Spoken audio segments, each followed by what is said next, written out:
updates from the National Western Center Authority.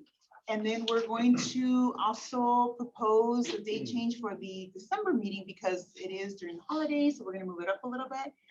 And then we're going to open it up for community partners to share anything that's happening. And then we're going to end by having the discussion around the progress we've made from the last meeting.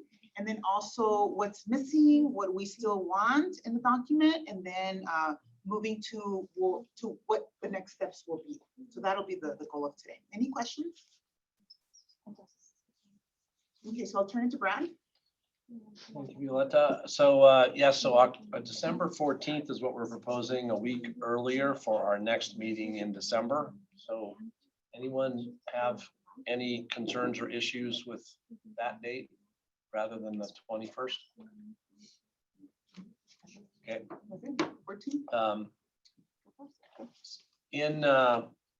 In December, in place of a workshop, we are going to be working on an online and video tool that is, we're going to do an interview session with a couple of the National Western Center Authority board directors to talk about what it is to be a director on the board of directors of the National Western Center Authority. So we're putting together a list of questions to ask them that they'll be videoed responding to. So if you would like to propose questions that we ask them about, you know, what it's like, what's your purpose, what are your goals, how much work is it, all those kinds of things, so that we can, and the goal is to help clarify what that experience is like and what the expectations are from the authority perspective on what it's like to be a director. Last topic is that we are coming to the end at the end of December of Dr. Garcia's scope of work. You know, she has had a scope of work around facilitation and also around the workshops. We've also had mediation and conflict resolution processes. Going forward, it will be more defined to a facilitation role. We will not be doing the mid-month workshops going forward. And so before we move into that next phase, we are going to send out a survey to folks who have been engaged in CAC, tell us what worked, what didn't work.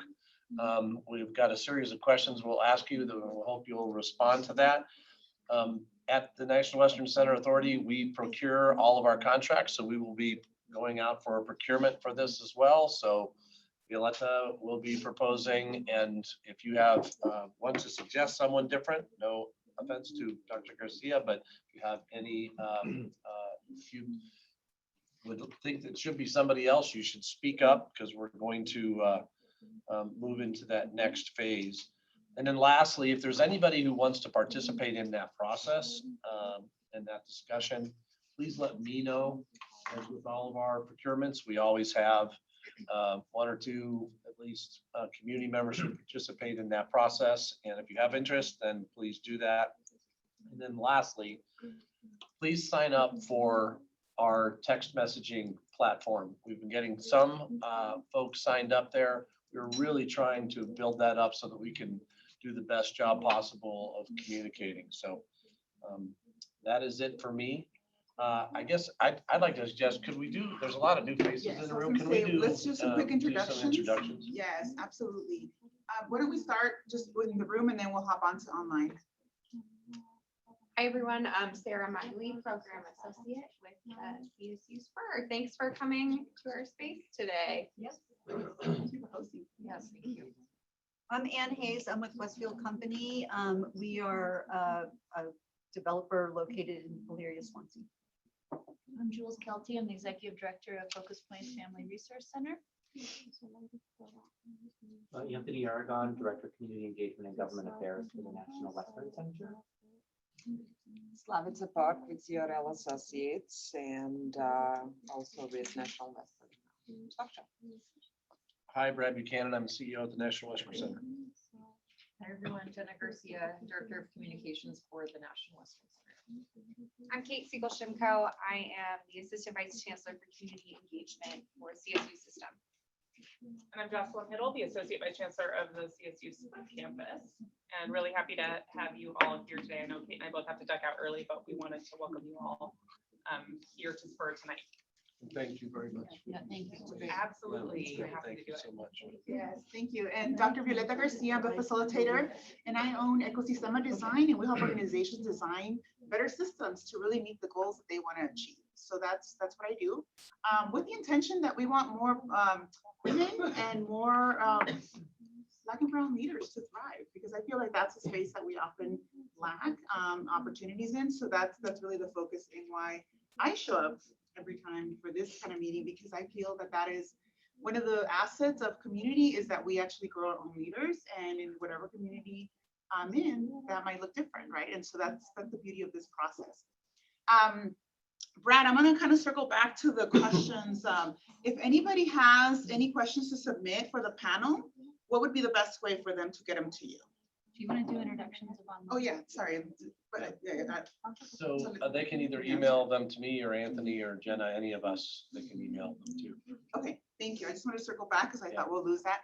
Okay, so let's go online. And I know that not all of you are in a place where you can talk. If you are able to talk, please unmute yourself. Let's start with, let's see, who do we have?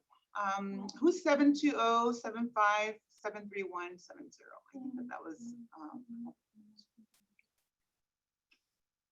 If you would like to introduce yourself, go ahead and unmute yourself, and then we'll just take turns. Anthony's joining us. And Sandra's back, so hopefully she'll be. We're doing introductions for those of you that are online.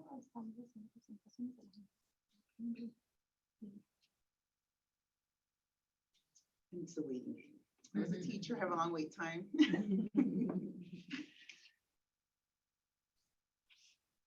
Sandra, we're doing introductions. You want to start first? Oh, she's gone. Yeah, some tech issues. Anthony, what about you? Would you like to do some introduction, please? Sure. Excuse me. My name is Anthony Jelinek. I'm a third generation Anglo-Villain. I care about the community, and I'm interested to see what transpires from all these meetings and the project in general. Thank you, Anthony. Okay, I see corner store and the phone number.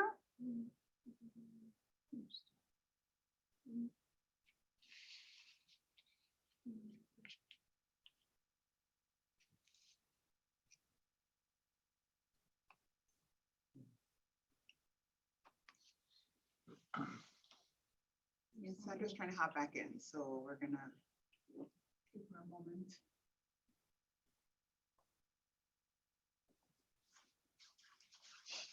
Oh, she's out again. Okay, so you know what? We're gonna move on. I know that our time was cut short because of the delays in getting here and in setting up. So I definitely want to respect people's time. Brad, going back to you, is there anything else that you want to share? Any updates from the National Western Authority that we need to know? I think those are the updates for tonight. Okay, I'll open it up to any community events or any CSU events that are happening that might be relevant to the community. I can take that one. So we just hosted our second Saturday for November. It was our most attended second Saturday yet. So we have another one December 10th. Again, these are free and they have a lot of free family programming, hands-on activities.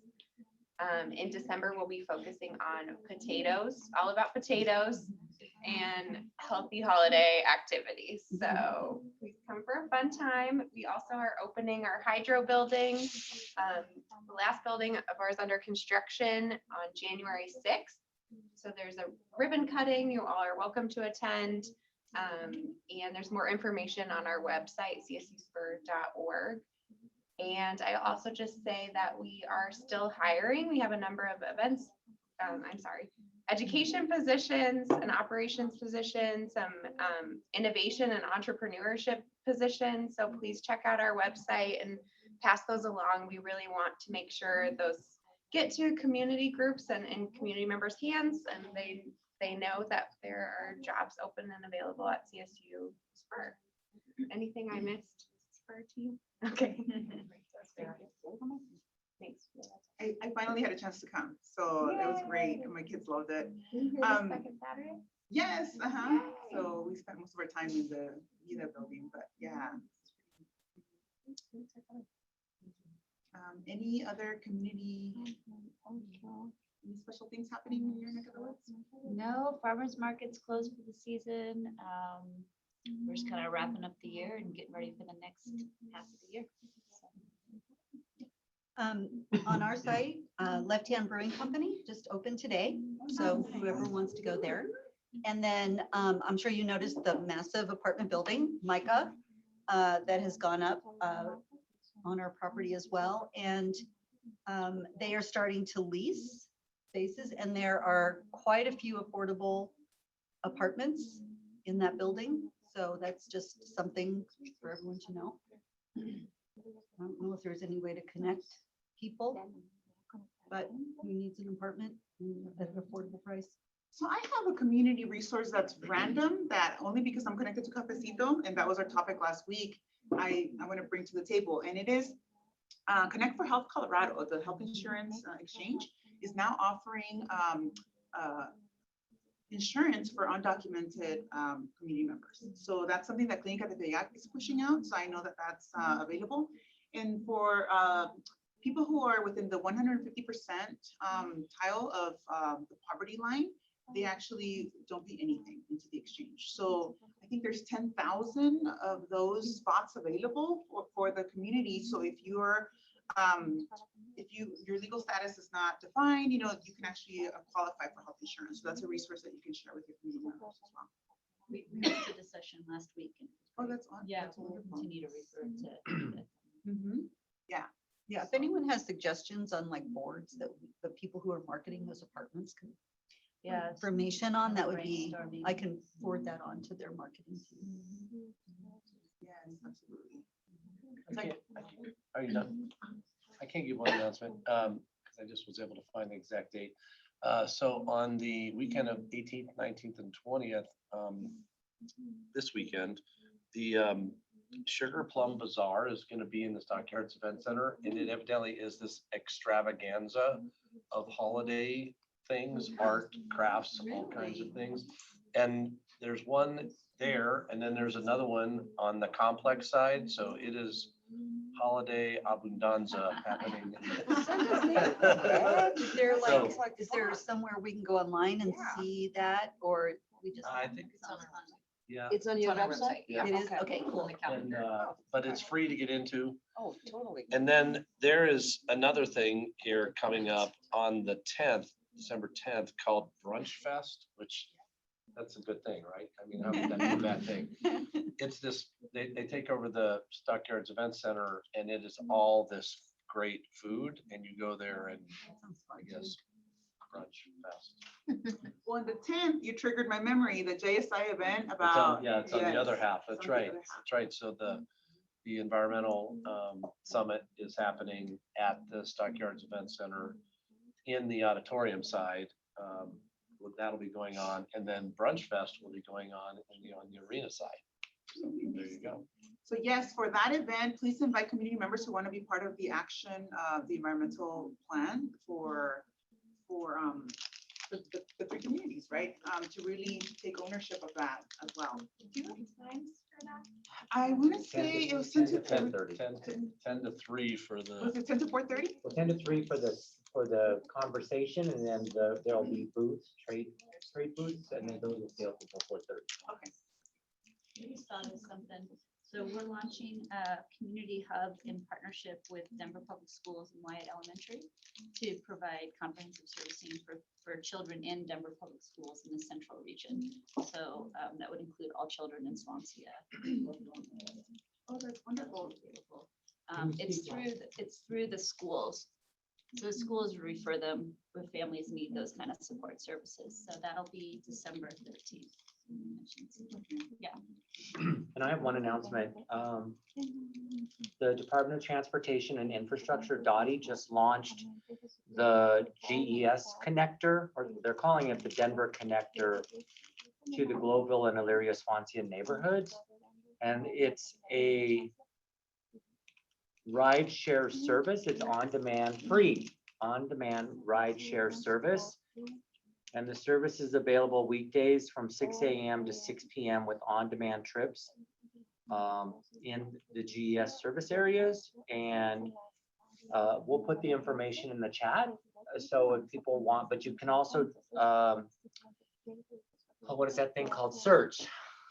Jeez, Denver Connector.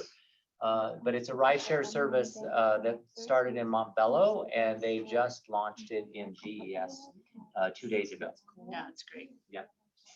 It's really neat. And this is the power of actually being in the same room, that the ideas bounce off each other, right? Okay. Particularly for folks who are looking to use light rail to get to the National Western Center and then get to any of the buildings that are currently open, could be a potentially good Or the last mile. tool, because you can't, there isn't a bridge. Once the bridge is there, you won't need it really, but until then, that we were just thinking that connector would be a really nice way to make it easier for folks to be able to take light rail here. Yes, absolutely. There's some flyers on the front desk downstairs too, if you want to. Okay, so we're gonna jump in, and I know that one of the challenges of working in community and dynamic spaces is that the people that show up month to month are different. And so given that, we just want to acknowledge that there's many reasons why the same group of people can't be at at all the meetings all at once. And because it is a collective effort, we also want to build on each other's ideas and continue to contribute and make progress towards that end goal, which is the community board seat being filled and actually having representation that the community is asking for, right? So given that, I know some of you were not here in the last session. So for context, I'm going to just share a couple of slides that we shared last time. And these slides have come from the conversations we've had in the past 4 months or so. And so some of you have been part of those conversations on and off. And I'm going to share 2 slides only because I obviously I don't want to go through the whole thing, but it'll ground us for the document that you're going to be able to review in a moment. And we're going to go section by section so all of us know what that is. So I'm sharing this document as a way to build the common knowledge, I guess we can call it that. So as we've developed this comprehensive process, we came up with a list of values. And I say we, obviously I'm the facilitator, so I do stay out of it, but it is the people who were present over these different conversations came up with these values that they felt were important. So trust, transparency, being innovative, leadership, respect, valuing partners' voices, alignment, willingness, and vulnerability were the values that came up. And then with that, the second part of this was the community agreements, which was to listen with curiosity and to question your own thoughts. Why am I thinking this? Why am I judging this idea or whatever it is that's coming out of somebody else's mouth, if you look at it that way. Honors people's lived experience, and then also to be empowered to use your voice, to speak up, and to share your perspective. Trust and confidentiality and also transparency were community agreements that people said this is important for us to agree to. And then also agreeing to disagree professionally was another thing that people thought was really important. And also to support agreed upon action. And this is what I call cutting back on the parking lot conversations, where you're like, oh, well, I can't believe we didn't do this. And you go into the parking lot and talk about it. I want you to really bring it to the space and say, these are the concerns I have, let's talk about them. And then lastly was respect for the cultures present and respecting when others are sharing as well, not to take too much time. If we say, if somebody says that they really have a lot to share, and I kind of put a random time limit to it only because of the limited time we have, is if you have more than a 2-minute thought or story to share, we're actually creating space to be able to have just a whole listening session for you for up to an hour. right? To say, you know what, tell us everything everything that's in your head, everything that you want to share, and we want to honor that. We want to give you that space, and we also don't want to take up everybody's time necessarily, but still get your voice across. So that was really important. So with that, one of the advanced that one, the process that we took last time was to hand a document that was just at a glance, like this is what the National Western Center Authority board seat is. The bylaws say this. This is the job, the roles. And so the document was handed out, and then we broke out into different groups, and every group had a chance to write down everything that they wanted to be presented to this process. And so what we came up with is the document that we're going to go through today. And because we have people online and we have people here, I did print out a large copy of it so we can actually work on it and give feedback together. And so let me get rid of this. So the document looks like this. Oh, that's kind of weird. I'm going to stop Kind of sharing. cool. Yeah, I was It like, doesn't look whoa, like look at that. that. Little magic there. Okay. Let me make sure try to share again. Okay, there we go.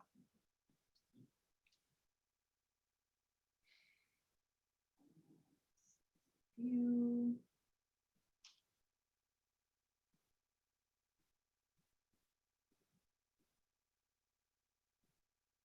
Let's see. What do I do? I'll leave it there. I think that's, you can read it, right? Yeah, I was gonna make it the full screen, but Adobe is being special. So what I just went over were these two slides. So no matter what, whoever gets picked for this board seat has to honor those because the community came up with them, right? Both the values and the agreements. So that was the first high level, that's the basic, right?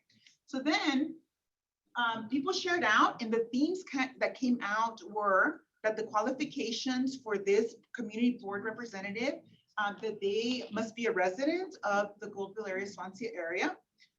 They have to have basic tech skills. They have to have the ability to manage social media.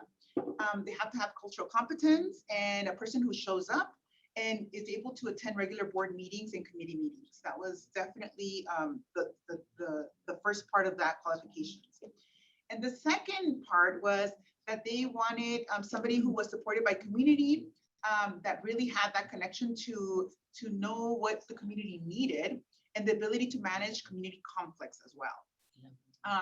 They wanted the person to be involved in other groups and to be knowledgeable about multiple issues in the community. Go back. So what was the supported by community? What is better for was it vetted? And it was funny. Did that word come from you? No, it came from you. No, okay. So it was funny because I was like, when I translated it, that was really funny. It was Better? vetted. Vetted. And Okay, because so that let me was one correct it. definitely, that wanted to be Yes, to go through a vetted. Thank you. It might have process. been just a typo. So I'll fix it. But there is such a word. It's in German, by the way. I actually had to look it up when I was interpreting because I was like, I don't know what that means. And what does that mean, vetted for outstanding community? So here's what we're going to do today, right? We're going to operationalize. We're going to define what that means because, there is I probably should, there's a phrase that it's like, if you want somebody that is, Superman or something like that, it's like, well, what does it really mean to be that community rep? If we want somebody that can do everything and anything, it might not necessarily be the most accessible candidate. We look at it that way, right? So vetted for community, but that part, those are the little pieces we're gonna actually break up today is what does that mean, right? Are there qualities that we're looking for? Are there traits that we're looking for? What does that mean? Because I think that also leaves it to, well, who's to say somebody shouldn't be a community rep, right? Things like that. But yeah, thank you, Brad, it is vetted. No, my brain went back. And then another piece was involved in other groups. And I'm thinking, wow, a person who's already involved in other groups, this is a big commitment, And so that's another thing we're going to have to talk about is what does that mean? Or have they been involved in the past? Or are they currently involved? Because if they're currently involved, it really puts a lot of pressure on that person because this is literally a full-time job. If you look at it, being involved in 2 or 3 other groups and being here and being there, right? So I'm just pointing out, but these are the things that came out of the conversation. So I wanted to make sure that we respected them and just noted them. And then the knowledgeable about multiple issues in the community was another one, like what issues, which ones matter the most? Or is it just a person that has a lot of community insight, right? So that's really the idea is for some of these that are really nuanced, how do we actually define them? And is that something that is important? And that's the challenge between the group we had last time and the group that showed up today is that there are 2 different groups actually doing this work, right? And so I broke number 2, I pulled out a little bit more because I thought this came out a lot and I just wanted to make sure that we acknowledged it separately. And it was needs to be supported by the community. So when I went back and listened to the recording, what came up was this person should represent each of the 3 communities, because that was a feeling that some of the community members had, was that maybe that person can come from one community but doesn't really understand what the other communities challenges are. So is there a person that understands multiple perspectives from the 3 communities? And then have a good working relationship with the 3 communities. It goes back to what does that mean? What does a good working relationship mean? And then the last one that came out was candidate is supported from a group of peers. Well, which ones, right? And so as I thought about it, I thought, let me just write it down. I want to make sure I capture the words that as they were said, and then have a discussion around what of these should we prioritize to really be those core competencies, and then the nice to haves. And then the second thing, or it's the 3rd bullet, but the second big idea that came up was that this person needs to communicate effectively with the communities. And I did put plural because I really heard that the 3 communities really act separately sometimes. And so there's community, big C, and then there's communities, the 3 communities. And then the business aspect was another one that came up in the community and with the board of directors. So what I heard in the recording was that this person needs to bring the issues to the communities that matter to us. So whatever's happening in the National Western Center Authority, bring it back to the community to make sure that they know about it. So it takes us to letter B. Communicate regularly with the constituents or the residents in the community, with businesses and with the community organizations. And then the notion that this is a 2-way street, to be able to take issues back to the board that matter to the community and bring back issues of importance back to the community. So that was another thing that we heard. And then within this is the ability to share opportunities about what is happening in the community that matters to the National Western Center Authority and bringing it back, like I mentioned. And this goes back to events, jobs, construction. So I broke it down because it came out in different ways. So I just wanted to make sure I captured that. And then another piece of this was the communication with businesses. So the person should have business acumen and really look at understanding, have a good understanding of how decisions are made that impact the businesses in the community. So that was important. And then for this person to have expected community touch points regularly, whether it's an update after every board meeting, whatever that is, it's really helping to put a definition to what does regular mean, right? Community touch points. So that's kind of the big level thing. Now, the expectations from the appointee that came up was that they would be supported by known stakeholders in each neighborhood. I mentioned before, who are they? Which known stakeholders, right? Number 2 was that they report back to several groups consistently and bring back key issues to the board, that they are responsive to the community, and that they address complaints and or tensions from other community members with compassion and active resolutions. And the expectation of the National Western Center Authority was to provide onboarding and training, to provide a stipend, and to provide communication tools or texting platform access. And then the last part is all the questions that came up. So I was able to I'll be able to drop this document. So if people want to look at it, slowly, they can do that. So the link, because it is so much. And what we're going to do is we're going to spend the next 30 minutes or so digging into the document and saying, okay, putting stickies and saying, I get this, I don't know what this means, like I would define it this way. So we're gonna do an activity around defining what some of these things mean, because when we're brainstorming ideas, we just put everything on the table. And now we need to kind of really create a funnel to say, of this, what's the most important and what do some of these things mean? So we're gonna be working on that for half an hour or so. So there's a lot of questions that came up. There are an extra 5 pages because obviously it's a large font. So what I'm gonna do for the people that are online, I'm gonna give you access to be able to comment on the document. You won't be able to edit it because I wanna make sure that we keep the original document and you can add comment bullets to it. So that'll probably be the easiest way to share this out. So I will give you I'll give you access to that. So anybody online, and if you want the document in Spanish, let me know. I have both versions. And you can tell me which one you would prefer. I'll put both of them there for now. One moment while my computer verifies it's me talking to it. Okay, let me. In this document, this was emailed to everyone as well. Yes, that document everybody should have. All I have is the large version of that document. So, thank you, Anthony. I will just share.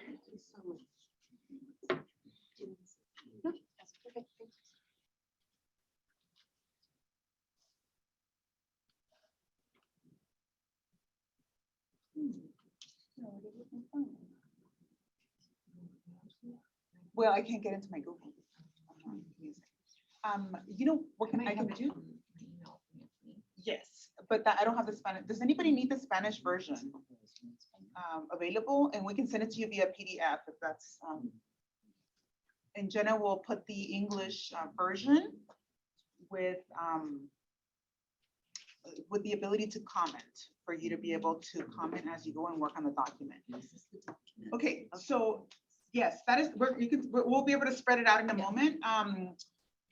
So I know you downloaded a PDF of it, and all of you should have the document in the first email that Anthony sent. So that is available. I just wanted to make it a little bit more interactive, but my email kicked me out. So. Are these the notes or the The roles and notes, responsibilities? it is the. Yes, the copy of community board seat notes. Yep. And we can put that in a chat. Yeah.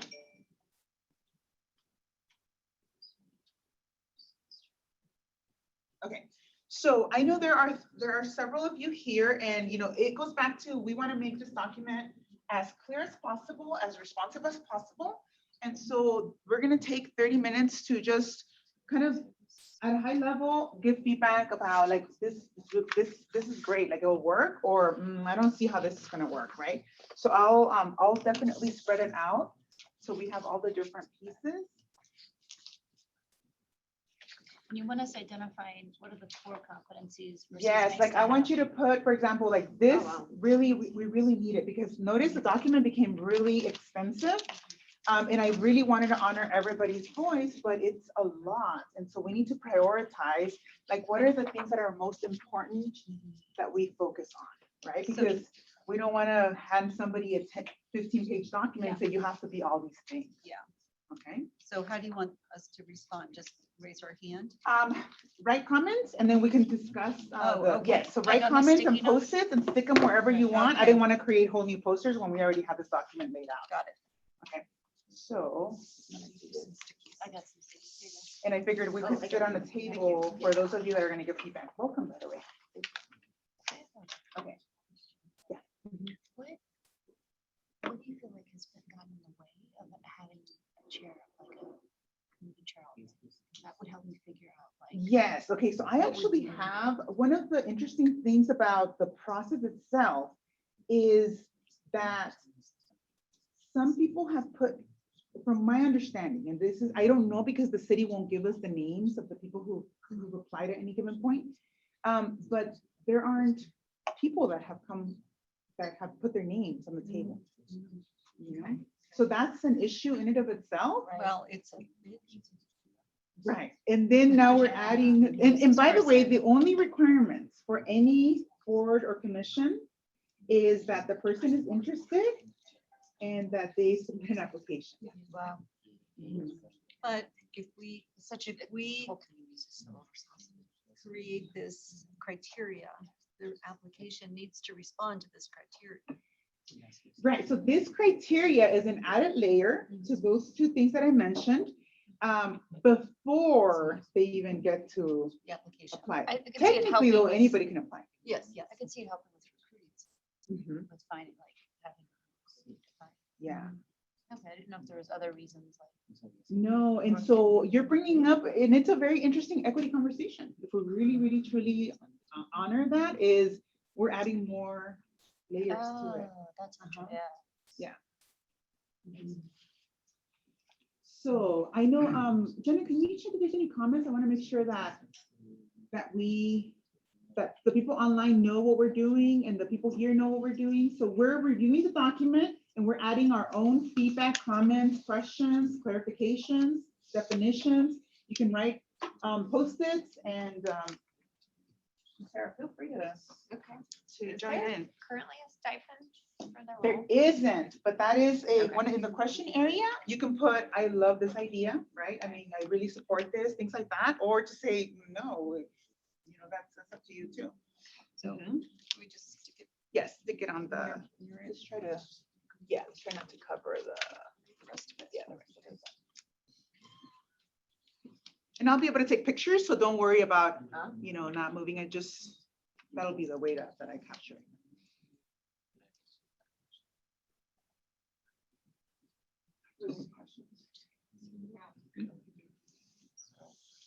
I have a quick question.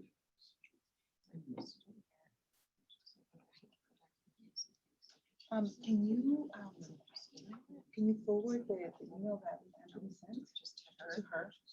And who else online would like the document? We attached it to the email, the follow-up email, but we know you probably don't have access to it right now. We can always just let us know, if you want to email Yeah, so right this now, one I because think what I was you're not- thinking yeah, is so I can't instead of just saying give you the that, link, so we apologies should for that one. say willing to do outreach. to all communities. There you go. Well, That my, is- and then my, I don't know what my Yeah, phone right, is. that's right. Wait, what is that? Willing to do outreach to all three. Representing, Well, I think that's, like willing to do. I think that's right there. Yeah. So wait, is there a position on the board coming up soon?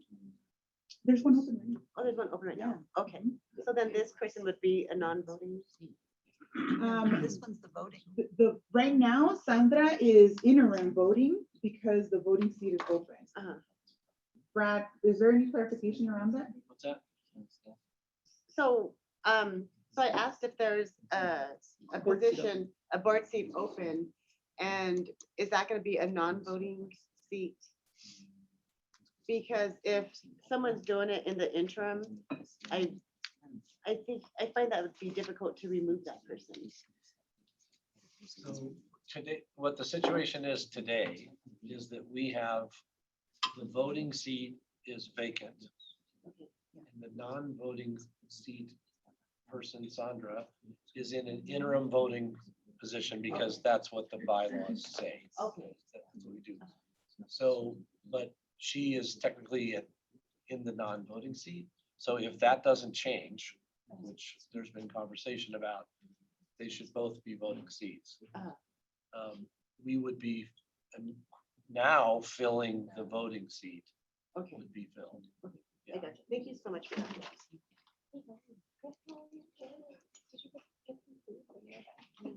I will. And Anthony said you guys are looking. No, this is, so these are questions. And Anthony, yeah, and if there's any comments you want to just post in the chat as well, we can capture them and add them to the list over here as well. So feel free, and yeah, I do apologize for that because I didn't expect to get locked down in Yeah, my. I agree with the change. Basically saying willing to do No, it's the whole thing. So I just made it bigger so they can actually read it and comment. Uh-huh. enter position. That's exactly what they have. And I have a Spanish version and written version. And we can always send it also for further comment, right? If we feel that with the comment, I can add the comments they made in post format, and then you send it back out for last revision. So. I think that might be. I think it must be a resident, yeah. Well, I had one of those parking lot conversations I'm not supposed to have with somebody from last time, and they had something to do. And there's a lot of people, and there's a lot of issues, and so. You really want to do something like that? Oh, yeah, no, I'll take it. It's different running a nonprofit and coming and clocking in, being able to clock out and go to the comforts of your home. So I think it's really different. I really would. You would be okay with a nonprofit? I would not. You would not? Yeah. Okay. Because that's their job. I hear what you're saying. I don't think it should be, I think it should be a resident. I think there's just a different level of like investment and selection of what's, just to your point, like you clock out and go to a different. But- Well, but I'm gonna that's leave it, that's yours, my yeah. opinion, Yeah, and I no, know it's okay. someone who's No, not here yeah. tonight, I know that's. their opinion. That's So okay. one thing that didn't come up that I had questions about was, and it goes back to even being a facilitator, right? The fact that I speak English and Spanish, it's like I can switch from one to the other, right? Does the community board see, should that be an expectation? I think it actually would be I really mean, helpful. it's hard not to, like, yeah, see by law, I think. and do So the I work think there. those are the type of things that, where are the expectations? To command both languages, at least, because it is a work, not a work, but a business environment. I would say bilingual and By literate, I'm gonna start. yeah. So Put this over here. Cultural competence. I saw it somewhere. Cultural competency is I was just gonna such a say, yes, change to 2 years, and then yes, pay stipends. right there, and right underneath there. Just put it right here, because I'll take a photo, so that don't try to. But there is culture competency, I saw it in 2 areas. Oh, so someone asked that question, why are people not applying? Somebody asked that question. So I'm gonna bring up with you guys, Please, yeah, one of my this is what it's concerns is something that I've observed over the years, that I think that there's a number of people who might be interested, but they're not really interested because of what they can bring to the community. I think some of them need some things really about themselves and what their issues are. So how do we make sure that whoever has this board seat, they have that broad perspective of the needs of the greater community? Do you think that that's just vetted through some of these other questions? I believe so. Other questions? Okay, and then people can read through it. What Okay. strikes me is that, I think, what I've noticed is like a profile of activists versus a We'll profile do the of- whip around to have everybody share and then kind of do like. I think there's some great community members who serve, who do a lot of these things, but don't like, don't see themselves as an activist. I think there's been a lot of activism that people feel like, well, if I want to participate, I have to be more of an activist. Exactly, I know. But my phone, and then it was funny, because like I try to count remember instead, I'm like, do I want to do My that? ideas are not necessarily what my neighbors' ideas are, so. Yeah. It says check your phone. I think, of course. Yep. Yeah, so, It must be in the car because I literally ran out. So how do We were we- running late. I mean, I think the I person. think you have to be willing to listen to others and willing to share with them, but like. But kind of put your own, I do have the PDF. and You're representative. I mean, it's yeah, like any put your political. own personal wants aside to be able to include, I mean, you have your own that you're gonna bring to the table. I think the business inclusion is interesting. I wouldn't have, I don't think of it as a business representation. I think of it as. no. So, community okay, members, so but I thought that was this- interesting, but you might have a I different have a perspective. different, because I'm a Business You're minded. business I'm a minded. business in Elyria Yeah. Swansea. I think this is Well, because Business I'll tell you, minded. okay, so minded, yeah, Mhm. so. because when you think about, and this is why I think sometimes you may want this too, but when you think about all the things that the National Western can bring to the community, a lot of it has to do with how they're going to help small business. Yeah, it's true. And Okay. so you can't That makes just say sense to it's me. just about people who live here. It is about the businesses here. We want them to thrive as well and to have benefit from the National Western. A lot of it is from that. That's a great point. It's a great point. So I wondered if the biliterate bilingual would be, do you feel like that could eliminate some residents too? I think it's important, but oh man, it's just, well, I mean, the that thing might is be a though, preferred, but not a required. yeah, You know, because that's what I'm National thinking, it's like- Western does provide support to make sure True. that there's translation. One of my concerns when we talk about groups in the neighborhood, it's like, should Kind we, of the biliterate.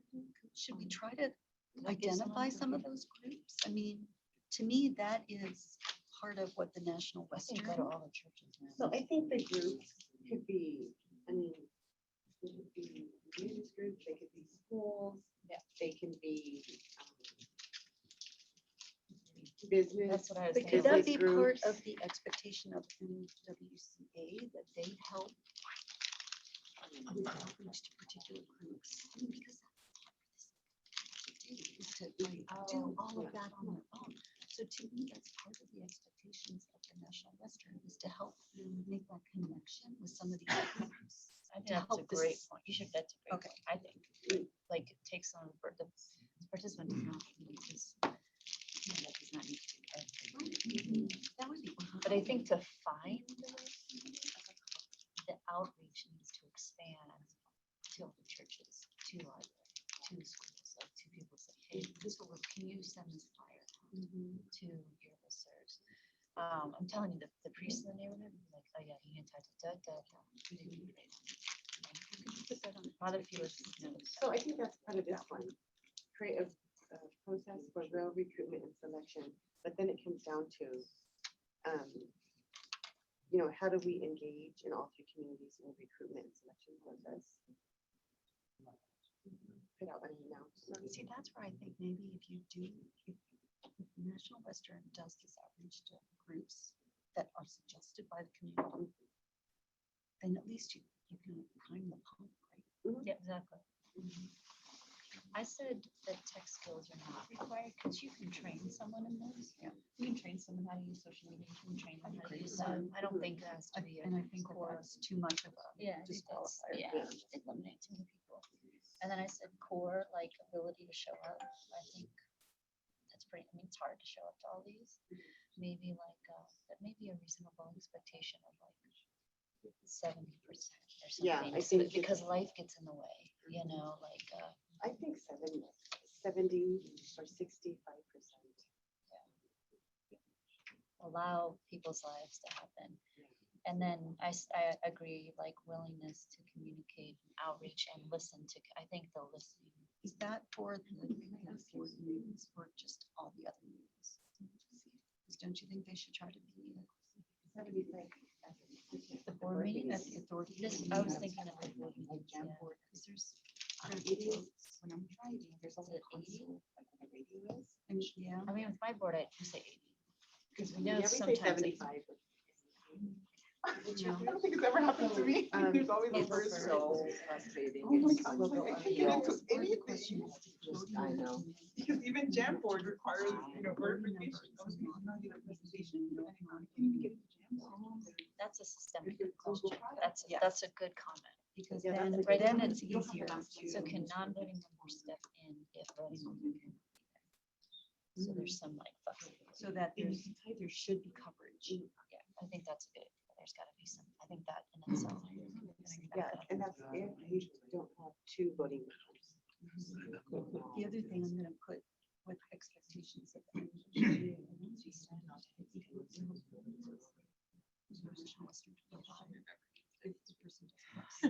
See, that's the. I'm like, oh my Oh, gosh, that's a great that's idea. the Like provide a university. computer, Technical provide the equipment. tech equipment. That's a great idea. Maybe you said something else that was good. It was funny, I was like, speaking like this. Like him trained. When people apply for workshops, does the CAC and vet the applications, or who's doing the vetting? I'm stuck. Who's the only one here for the longest time? Yeah. Well, I mean, this gets back to who makes the decision. Yeah. Can you write down the comment you said about the backup? The non-voting member who you prefer Oh, backup yes. is the voting member. Sandra, do you want to share your comments with the group? That way they can hear some of your thoughts. I'm still logged out of my account, so I cannot share for some reason. So Anthony went to get my phone, but I know there's a couple of comments. Do you want to share? Or do you want me to read them for you? On the, oh, yeah, there For are. quite a Sandra? few, Yeah, she has a couple.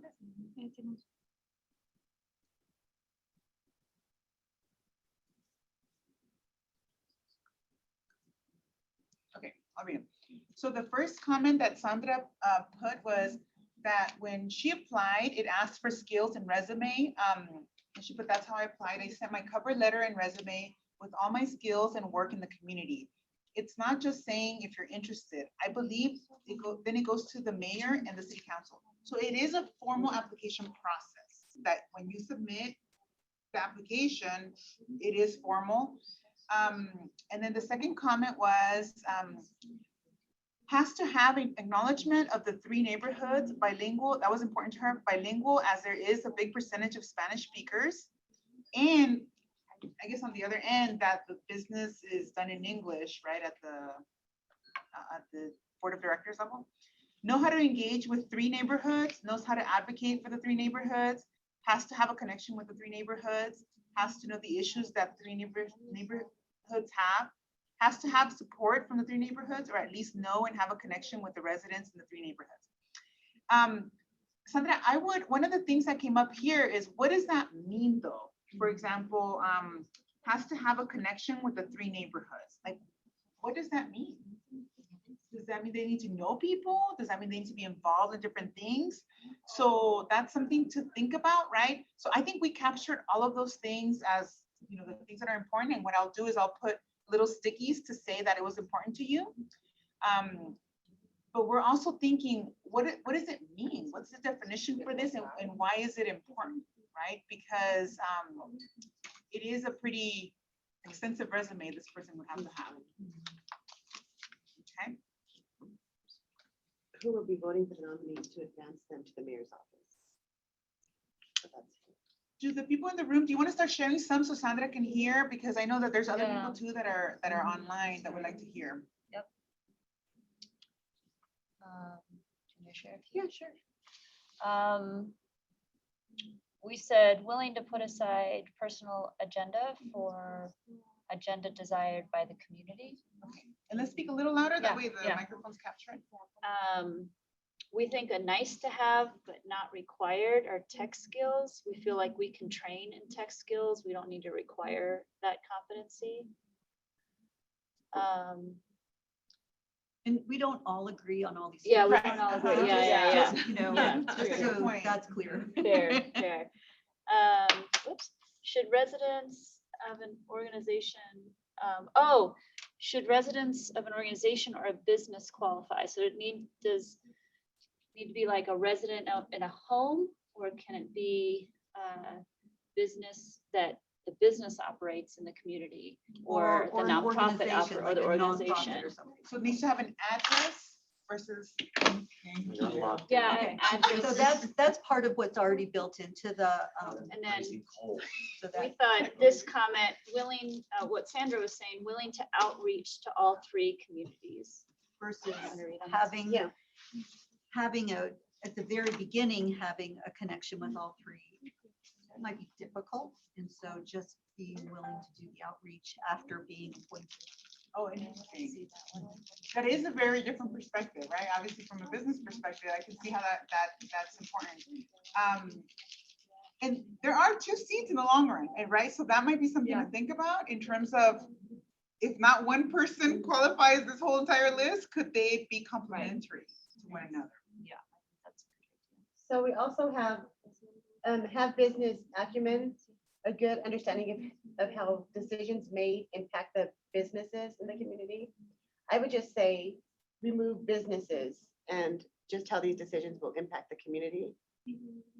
Gotcha. So because businesses are one part of the community, but it's a bigger. Community as a whole, bigger- does it include Yeah, individuals and and businesses? The community as a whole would include businesses. It should, yeah. It really should. So we say yes for paid stipend.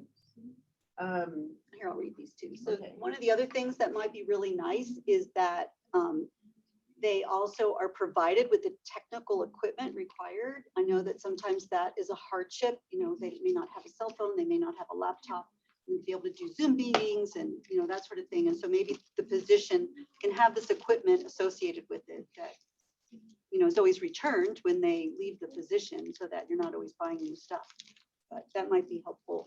And then the other thing is, you know, all of this community connection is a bit overwhelming.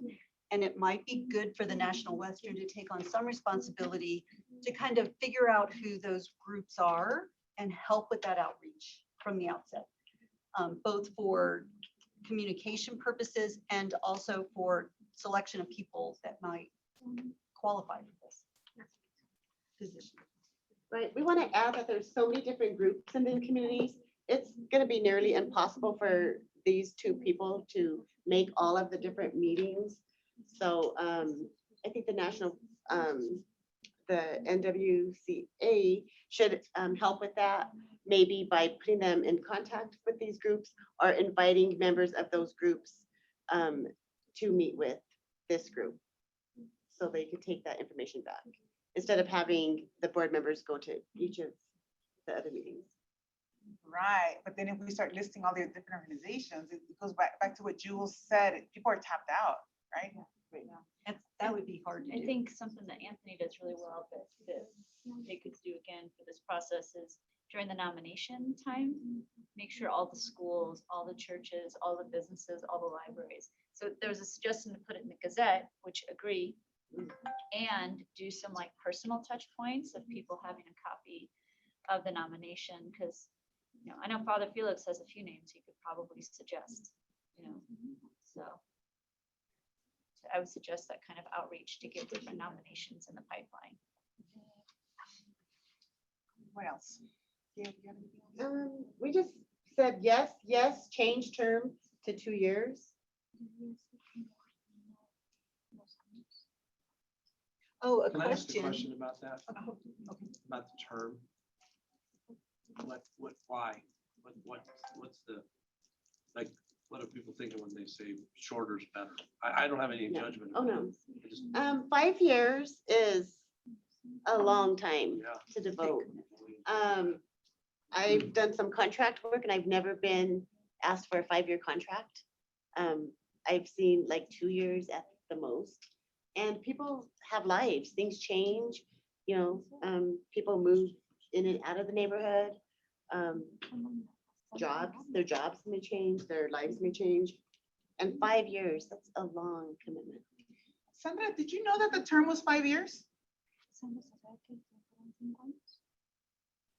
You there? She's feeding the No, kids. so the certificate that I got was for 3 years. It didn't say 5 years, it only said 3 years, but I don't know if it's because I'm a non-voting member. I don't know if the voting member has 5 years.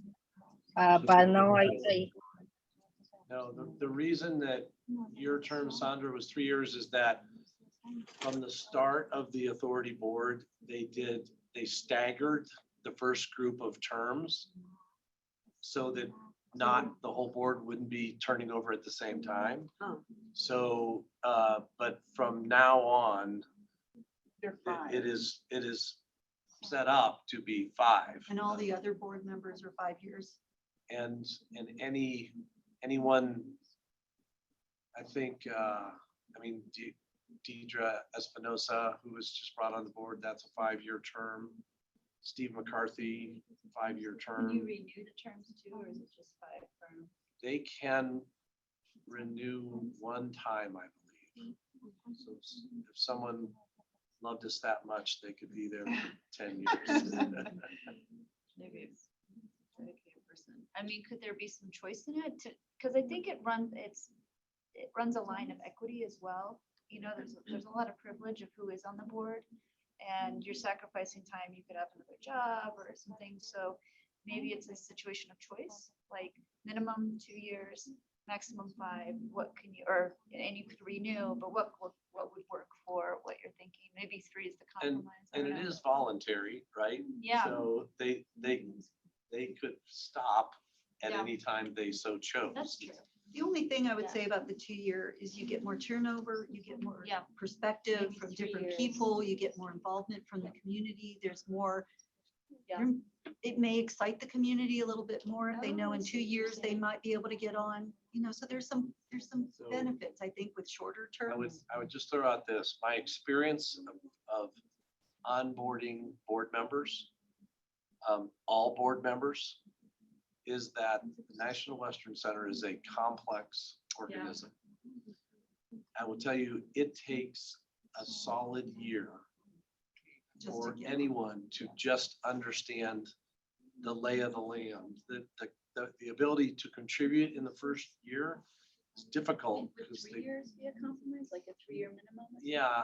The other Yeah, thing I is they think that's are fair. eligible, they would be eligible for reappointment if they're, as they are with the other voting members.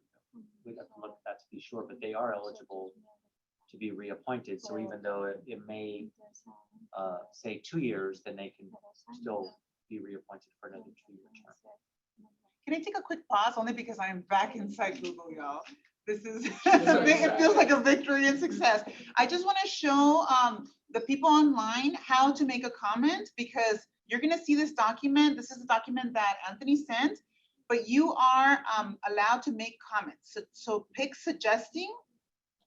Okay, and then you can click wherever you want. For example, like if you say yes to basic skills, you put a comment and you put yes, and then you put that or whatever you want to comment on. I'm just showing you as an example. So that's how you interact with the document. You can't change it because then if you changed it, then we wouldn't see we would have to go back to the old file. So you can put whatever comments you want along the document, and that's exactly what people in-house right now are doing. And so what I'll do is I'll take your comments and do exactly the same so people can see where all the comments came from and then clean up the document after that. Okay, so that was my little 101 on how to make comments on a Google document. Any questions? Sandra has her hand. So I got the document, but it's not letting me, because it's just a document. It's not a Google document. I mean, if you send the Google link directly, it will allow you to make changes or to comment, but this is just a document that I received, 2 documents that I received by email. Oh yeah, no, Sandra, I put it in chat box. Sorry about that. So if you look in your chat messages, Okay, I put the link in the chat box. okay, You got it? yeah. Okay, thank you. Thank you for clarifying that because we were trying to. Also, I have a comment because I've been raising my hand. So, Thank you. I have few comments. Me being on the board, it's been kind of a struggle with many things. And I think we all want to see things being done for whoever comes next. But I also wanted to see and to have very clear what is the roles and responsibilities of this person. Not just the qualifications and skills, but also what are the tasks and responsibilities in being there? Is just being in meetings, what is the tasks and responsibilities that we want to have this resident that is gonna come to the seat? Because it's hard, it's hard when you don't know much of, I've been in every meeting, I come to every meeting, I participate in every meeting, but I still don't know what is my role in the community as a board member and how can I really have that connection with, even though I have a lot of connection with many residents in the 3 neighborhoods, I don't even know what to show them or what to share with them because I still unsure of my tasks and responsibilities. And I know it's been hard this whole year because of the issues before, but I feel like we really have to have that clear or clarified with whoever's gonna come to the seat, their roles, responsibilities, the hours they're gonna put into this position. If it's 5 years, okay, how many hours is gonna be on those 5 years? If it's gonna be 2 years, how many hours they have to put into this seat? Because it's a volunteer position for now. we don't know if it's gonna be a stipend later or not, so, but for now, I think you're right. I think you're right, Sandra. How many hours do you put into it right now? well, I've been coming to every meeting, so I don't know. But it's like 3 meetings a month, I guess. I don't even know. 2-hour meetings, right? Yeah, 2-hour meetings. And I've been sharing the meetings to everyone that I know. I mean, there's also that part of sharing with the community, sharing, but I just still don't know how many hours do I have to put in and what information I have to take to the community, because there hasn't been much because we have been doing this whole process. But for the next person that is going to come to the city, we need to know all those things, because it's I mean, it feels much better where you come to a place where you say, oh, I know which one are my responsibilities. I know which are my role in this seat. Even though I have talked to Brad and we have talked about things that I can do, but there's not much that I sometimes I feel like I'm not doing enough. Even though I show to every meeting, I feel like I'm not doing enough because I'm used to do a lot. I'm used to go and do things. I like action, and sometimes I feel like I'm not doing enough sitting there.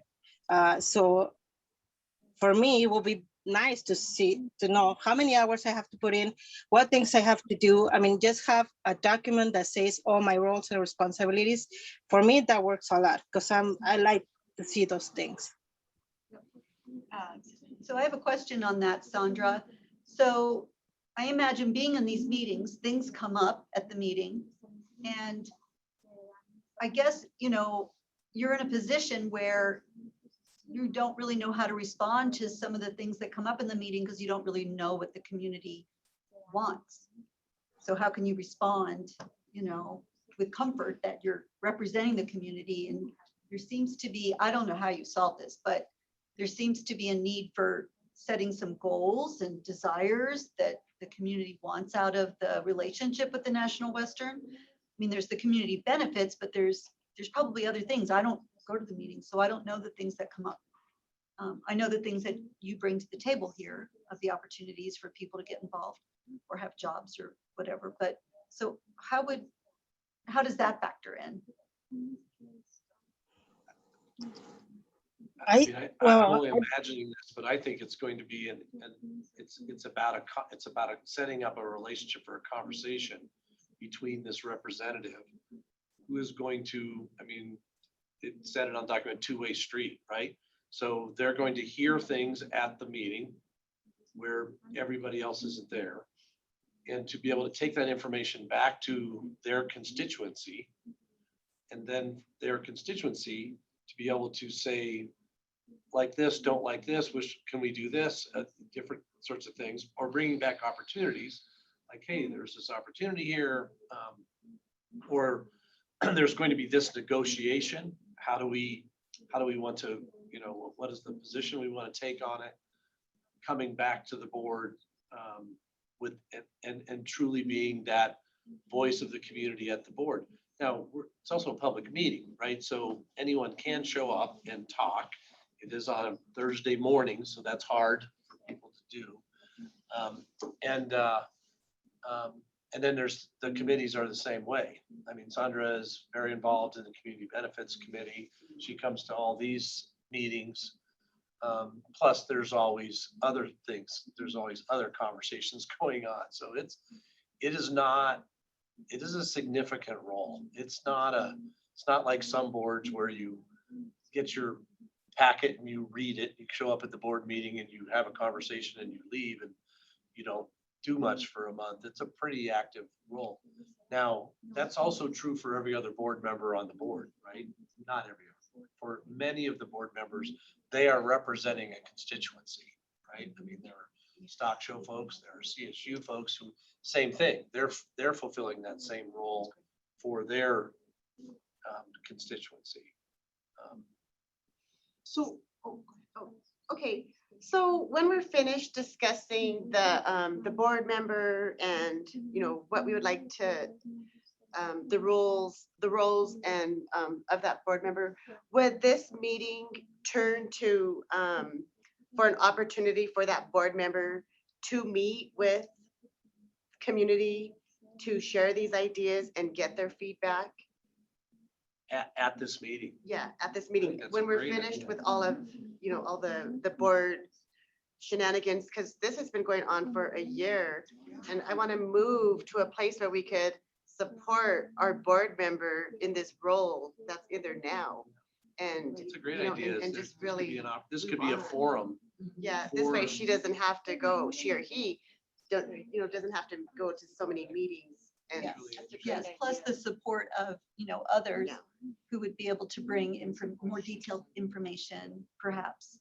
And And not put it that all is- on Sandra. That is one of the things I did want to mention that I heard in there that I'd like to really put an exclamation point next to, and that would, the support pieces here.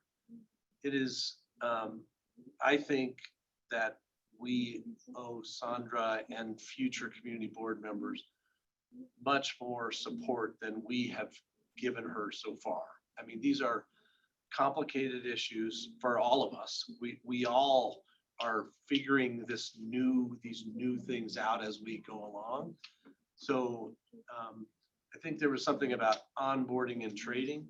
I think there needs to be an ongoing support system there that is coaching so that they can have somebody to talk to that we pay for, that you know, here's the issues.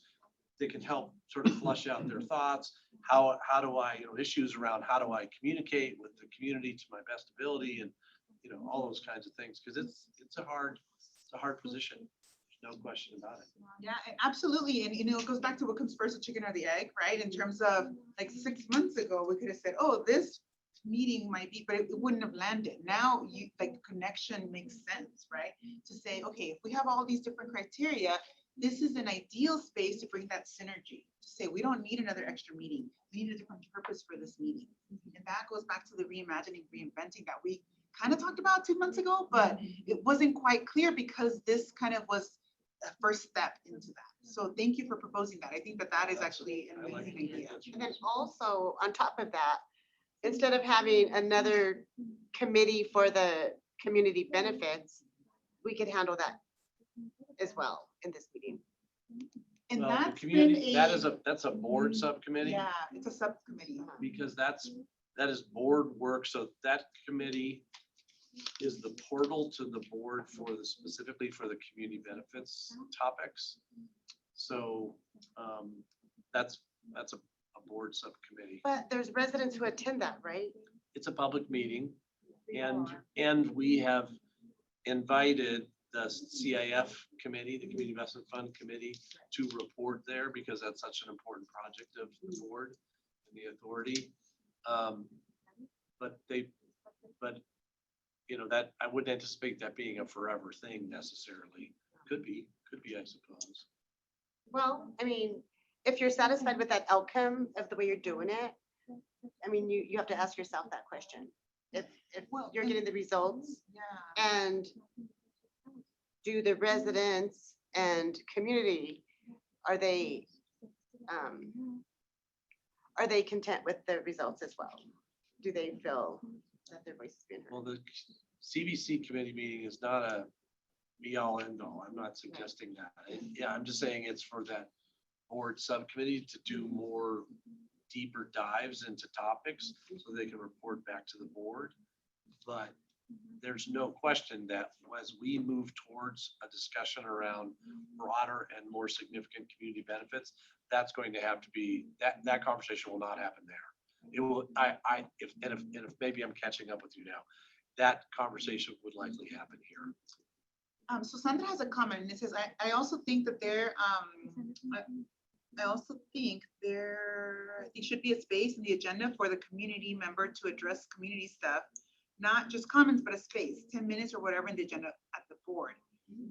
Oh, I see. So initially I read a different thing, but I think that what Sandra's saying is at the National Western Authority board meeting, there should be time allocated for community. For her to report. Yeah, just, and For the- honestly, you know where it would happen? And that's a really good point, Sandra. We do partner reports, right? CSU does a partner report, Stock Show does a partner report, community should do a partner Yes. report. Yes. That's a great idea. Yeah. Do a partner report at the board meeting. But also, Sorry. I think that's how we provide feedback internally with our constituency, like Jocelyn sends out a report and makes sure it's accurate with everybody. The community member could, share and gather feedback and report items. So it adds a little bit more. When is the board meeting? to that. Tomorrow morning. Okay, so this is a good feedback too. Third Thursday Is at 9 o'clock. would it be better to have this meeting before or after the board meeting? Meaning that, if it happened last week, then the reps could collect anything that wants to be shared at this meeting, right? Like, okay, make sure you bring these things up, right? Report out and then send an update. So it's almost like okay, this is what happened in the last meeting. This is what we made progress. This is what we reported out. This is what we're gonna work on next time, right? So to have maybe an agenda that's set, meaning that what are the issues that I need to bring up? What happened with those issues? What's next, right? But isn't that true of all the board members? I mean, there's always a time lag for what you hear at the board meeting and then the communication with their constituents, right? Yeah, so normally the CAC plus community meeting would be after the board meeting because it's normally the fourth Wednesday of the month. Right. Now, waiting 3 more weeks, I don't know if what was discussed at the CAC plus is still fresh and relevant 3 weeks later, right? Because it would be after the board meeting.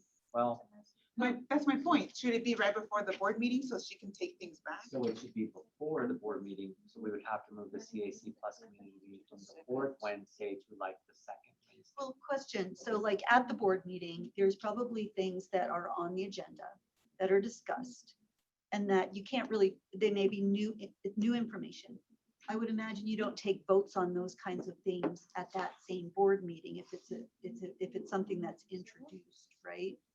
Because everyone has to go to their constituents and get feedback before they can vote on something, correct? I mean, often the path is that something comes up at the board that we want to talk about. It goes to the subcommittee. It's like kind of like city council, right? They do council committee work and then it comes back to the full floor. So if it's a community issue, it goes to community benefits, finance, we have campus services, partnerships, subcommittee that does all the procurements and stuff around that. And then they study it and it may be weeks or months. I mean, whatever the process should be. Then they come up with a recommendation to the board. And that recommendation is in the form of a motion, usually it goes to the board for the board's consideration.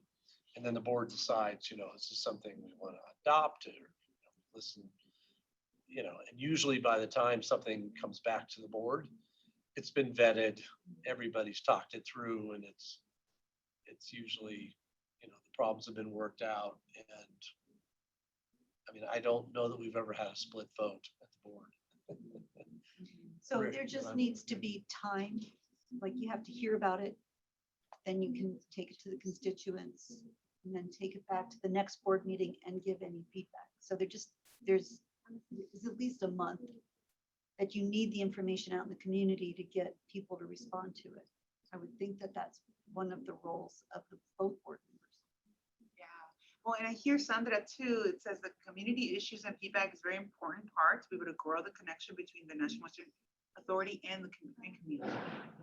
And it goes back to what comes first, the chicken or the egg? Like, does the National Western Center put something out and then respond? Or does the community come and say, this matters to us, bring it to the board and for It's discussion? probably both. Yeah, it's both.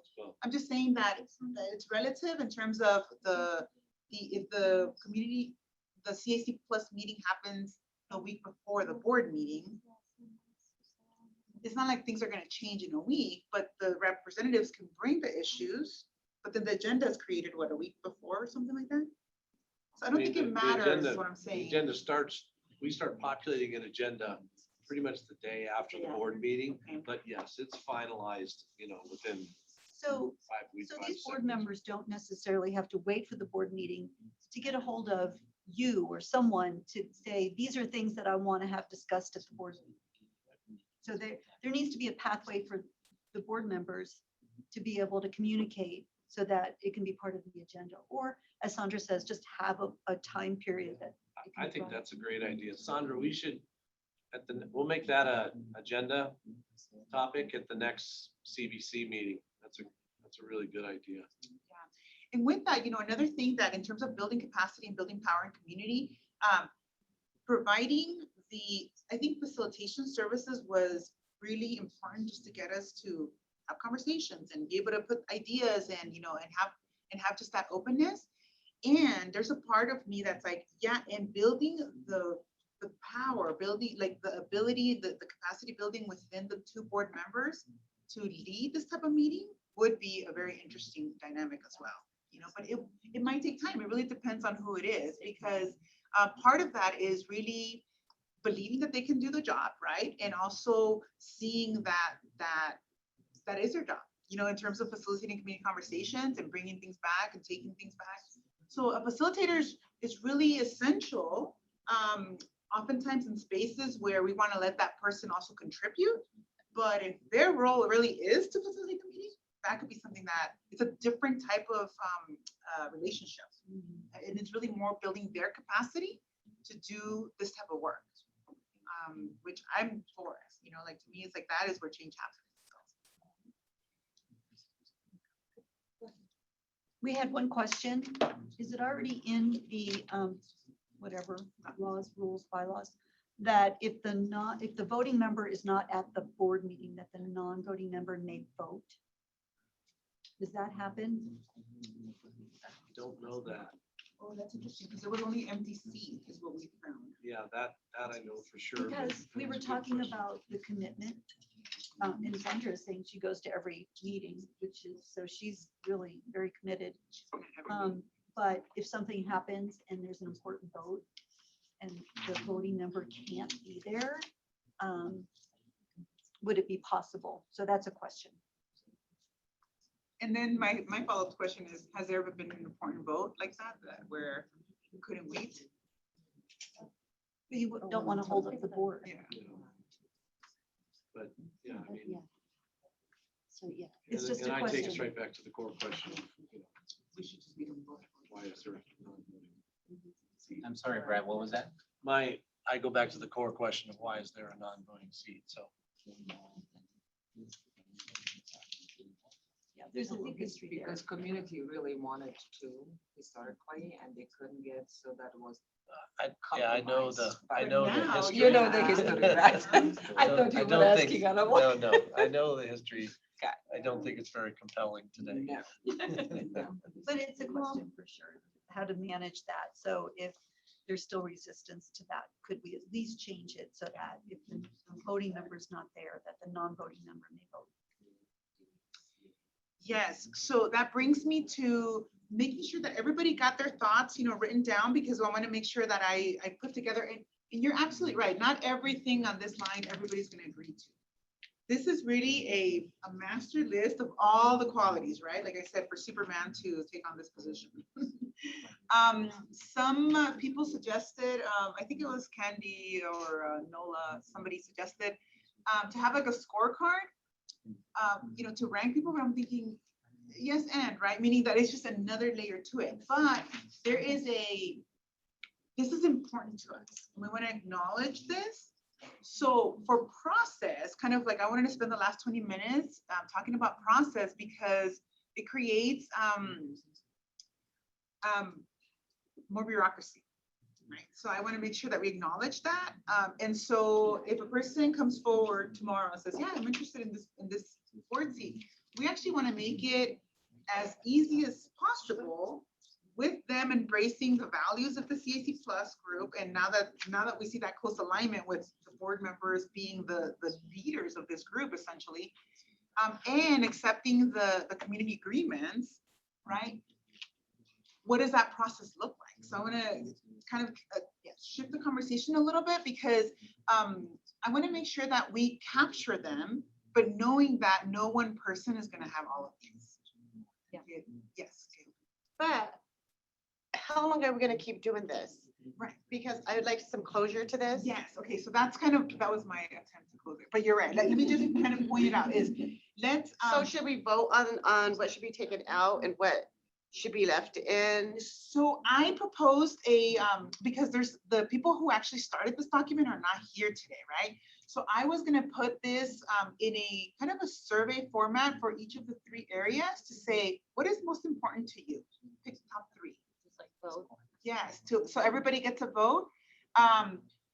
Because otherwise, and then it becomes we didn't get a say so, right? So I want to make sure that I put it out, but I didn't want to throw a survey ahead of time because we wouldn't have this discussion.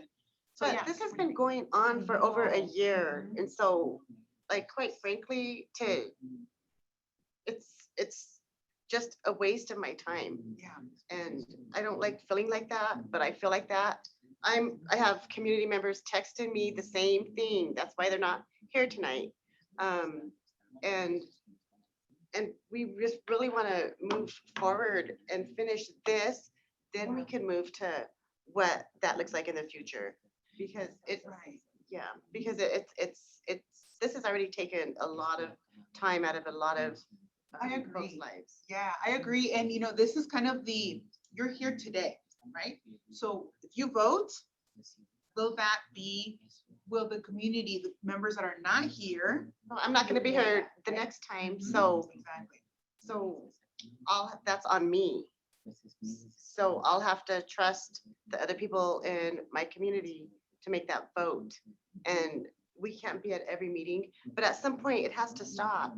We have to get this finalized because it's been going on way too long. Well, and especially if you can make it available to vote online, like we can get it on our computer. And if people want to show up and,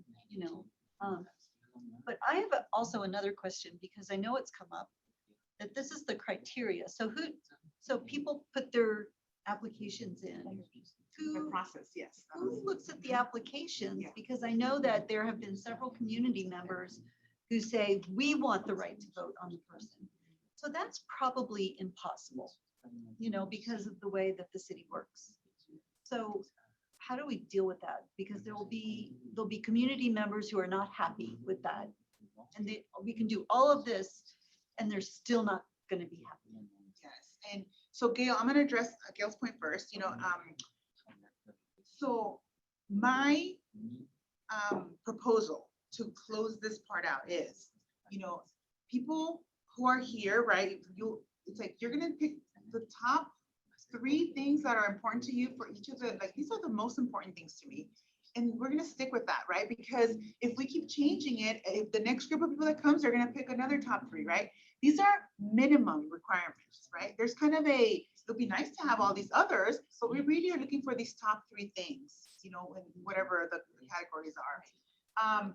So we can prioritize them in terms of whoever we look, whether it's Brad or whomever, or you are talking to the community members to say, wow, you would really fit this, right? You have all these things that are really important to us. And the nice to haves, kind of like what Jules was saying, right? But the closure is the community wants a voice. And the community, I mean, the people who started in the process who have contributed to this document. So I want to bring closure there and saying, okay, we're going to put together the survey. You're going to get to vote. We're done with it. And whatever comes up to the top is going to be the criteria that you have prioritized, right? And that's the end of that document, right? So that probably will take us a week after we, because I didn't want to throw a survey at you before this meeting and having this discussion, because then it would have come out of left field, right? So I wanted to make sure we had a discussion around that. So that's the next process. Within a week, I actually started working on the survey, but I didn't want to send it out because of that. Within a week, we should have, these are the things that came up. And that'll be kind of the update. Now, the second part is process. Okay, now that we know what we want, right, in terms of qualities, what is the process for actually submitting names? The city will not give us the names. It is confidential. If somebody applies through them directly, they cannot hand over the names. So that's an issue that we can't just go and request. So that's a reality that we're facing. What I heard was let's find the candidates, but at the end of the day, somebody could still put their name through the city website and we would never know. You see that? So that's the challenge, that all we can do is provide a list of suggestions that are vetted by the community group Of the of the criteria, that we're like, these 2 or 3 people would be amazing representatives, but it's up to the mayor and city council to appoint them. Right? Verify anything? But I mean, that, providing that this list, which this is, I mean, I hear you, it's taking a long time. This is solid work, though. I mean, we're getting there on this. I hear you, it's taking a long time. I hope that next month's meeting, we've got this thing like put to bed. But it's gonna, I mean, this is gonna be a very substantial thing for the mayor to consider when names that have been vetted by the community and, you know, come as sort of community endorsed, along with the sort of roles and responsibilities.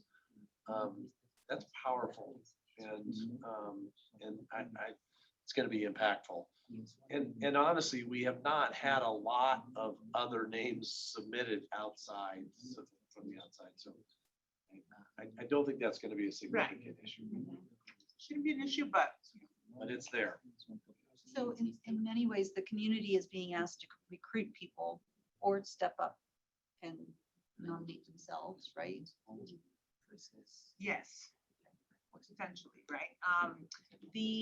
And that goes back to something that came up last time, was with the process, right? Does that mean that we go out and recruit people and we, you know, all the people in this room, right? To say, who could that person be that actually meets our top whatever, you know, areas that we select. And then is kind of a, hey, this person might be really good for that. Do they get an interview with the CAC? Like, I don't know. I don't want to make it more bureaucratic, right? But at the same time, it's like, what does it mean to be vetted by the community? Does it mean they come to this meeting and present who they are and why they would be great reps, right? Kind of like student council style, where they, you know, give a little speech. And then those names go forward, and then the National Western Center Authority helps submit the application, right? Once they go through this process.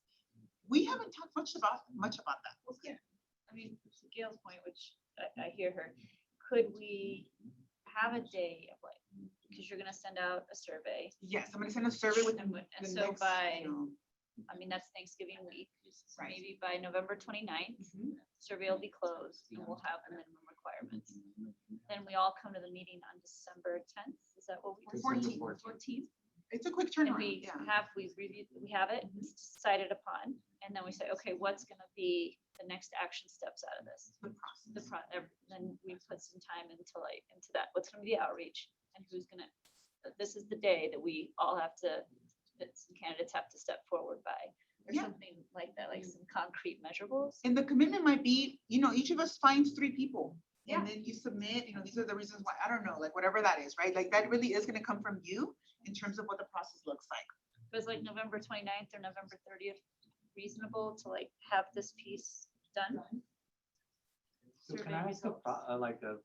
so they've gone through, you mentioned earlier that you wanted them to pick their top 3, and then that's what's going to be in the survey, or are you starting No. with this whole document again from step? So I'm gonna be adding the comments, right, to the original document so people can see all of that. But I'm also gonna be putting together kind of chunks of like, okay, these are characteristics that are important. Pick your top 3, right? If you were to pick, because it's like, if we have a list of 20 things, then it's nothing. Yeah, it's overwhelming, you know, so. You'll have captured there, so people that weren't here tonight will know that a conversation took place and these were the comments. And then they will still complete the survey as well as other community members, and they'll have a certain time frame to get that accomplished. And then you will then take the results of the survey and you'll have the top 3 for each, and that will be the final document. Yeah. So we will send in advance of the December 14th meeting for community to review. but not to provide additional comments or We're gonna do feedback. process on we're gonna create the process itself as the goal for the next. That's what I want to just be clear, is it's not to reopen for comment and feedback. The survey was the final comment and feedback opportunity. And that's very important to convey to, if you want your vote, if you want your voice heard, you gotta vote. And if you don't vote, then it's just the people who voted are gonna get their voices heard. Does Sandra have her hand raised? Sandra? Yeah, so I have another question. So if we choose 3 people, residents, do they have to have all those qualifications that we talk about? I mean, how is that gonna be done in our part? Because we are part of this process and we know what we want from the residents. How is that gonna work? Okay, Sandra, so that is a good question for next time, because we're gonna talk about process. So for example, if people agree, once we have the characteristics, right? And you say, wow, I actually know a person that has the top, 10 things that we selected or whatever. Yeah. Then next meeting, it'll be, okay, if I have one person in mind, how do I get them in the process? How do I nominate them? Or how do I get them to nominate themselves and say, I would like to move forward with this, right? I would like to be a representative. So that process we don't have yet. Yeah. So also, I think some of these questions should be answered by the authority, like the stipend question. Is that allowed to have a board member be given a stipend? Yeah. So, some of that, I believe should like tell us what's required. That's kind of like your role. That's your role to tell us what's required of this board member. So And- we. I mean, you don't have to answer it now, but I'm Yeah, just we saying. did, Okay. the previous session, we kind of talked about the basics of, we went through sort of the basics of what it is. We are doing this video, that's the purpose of this video. Oh, you were, we are doing a video Okay. that we are filming in when? 2. 2 weeks or something, Okay. of interviewing some board members on like, what's it like? What are the roles, or what's your experience? How much time does it take? And I asked also if folks have questions to email them to me, and we will include them in the video interview. Okay, So that when people say, what does it take? We can say, here's a link to the video. And Yeah. you can hear from people who really. That's great. Well, Thank you for because that. I didn't see it, but previous board service was not listed on there. So there's a big assumption that the person who steps in is gonna know what a board is, right? And that is a big, big leap. Just like training. Mhm. Well, we can train, that can be trained. Yeah, to That understand could be what- trained. Thank you for that. Training to be a board member. Oh, so a couple of things that Brad, that we have talked about openly, is technology support, right? Providing a computer, providing, even if the person doesn't have a computer, the access to going to the National Western Center Authority and actually applying online. We talked about that and helping with the actual application. Once they get past the community piece, they can actually go and sit with, whoever to fill out the application and get them through that process, right? These are things that shouldn't hold anybody back. And there's kind of like that just general, be able to log into Zoom, being able to put comments, all these different things, making sure that there is some type of, training for them. The stipend you mentioned, what else was there? And I didn't see it as the commitment to the National Western Center, but I know that it's been talked about. But I agree, some of these questions, as best to your ability, should be answered as part of the, just the, people just want answers, and if possible, could we get them? So I hear that for sure. Okay, and then just one more quick question. I did try to bring folks to the meeting and let them know about it, but is there just a clear little flyer or something that explains the CAC Plus? Yeah, on the website, it has the, Is there? oh yeah, let me show you. But we can also create something, we can create something this size that we just have, Yeah, and we that'd can be give it great. to people. Yeah, I'm happy to, Jenna, yeah. Work with amazing Jenna there to create something for sure that talks about, but on the webpage, it does talk about what the CAC Plus is. Okay. But, you know, each time that we're in community, you know, we let, please come, because it is, that's why it's a CAC Plus community. Because originally, you know, it used to be a different iteration of the community advisory group. And now, you know, those sort of appointed members in the beginning, that's no longer the version we have today. And it is open to any community member that wants to attend. Absolutely. Yeah, I think if, I could go to the website and make Under those. community, yes. So if Okay. you look at the community link, and then community meetings and resources, and it tells you, but now if you think about it, the CAC Plus some of the goals will change. So for example, it is to communicate with the residents what's happening at the National Resource Center, you know, all these different things. And to Nice. provide feedback for any issues you may have, to come to these meetings for that. And all the meetings are listed there. And just as a reminder, if you're not able to make a CAC meeting, we post all of the recordings to our YouTube channel and then ultimately post those links on the same landing page. Okay, perfect. And are the authority board meetings, can you attend those online through Zoom? That would be good for community members to know too. Good question. All of that is listed on our community calendar. So if you go to upcoming events or even This just is all events. new stuff in the last like 3 or 4 months too, these resources. So there's No, a that's community- great. So like, So for if I could example, even forward this link to people, I think that'd be great. Yeah, so because I think that would be interesting and are they recorded so you can see the past ones? they are recorded. We don't Post that. post those typically, but you know, I think we'd be happy to turn those over if someone was interested in reviewing it. Yeah. But you are able to attend in person or via Zoom for our board meetings. There's a link. It should be on There's here also to a public register. comment portion of the agenda as well for anyone that has public comment before the end of the meeting as well. And see, what's happening right now, that should be something that at every meeting, to make the residents aware that there is public comment, that they can attend, you know, these board meetings if they so choose to. Just like the ongoing reminders, right? Because oftentimes people don't know that it is a nonprofit technically, and nonprofit meetings are available to the public. And there is a public comment period as well. So, any other questions about that? But it goes back to nonprofits are just like an interesting breed of, you know, entity in the United States. It doesn't exist in other countries. You know, it's kind of an interesting. Yeah, and if it's a nonprofit, I think you're obligated to make it open to the public, right? Unless it's a government entity. Unless it's I know that's our policy, but I don't know that that's a requirement of every Yeah, nonprofit. right. You just think it's the government.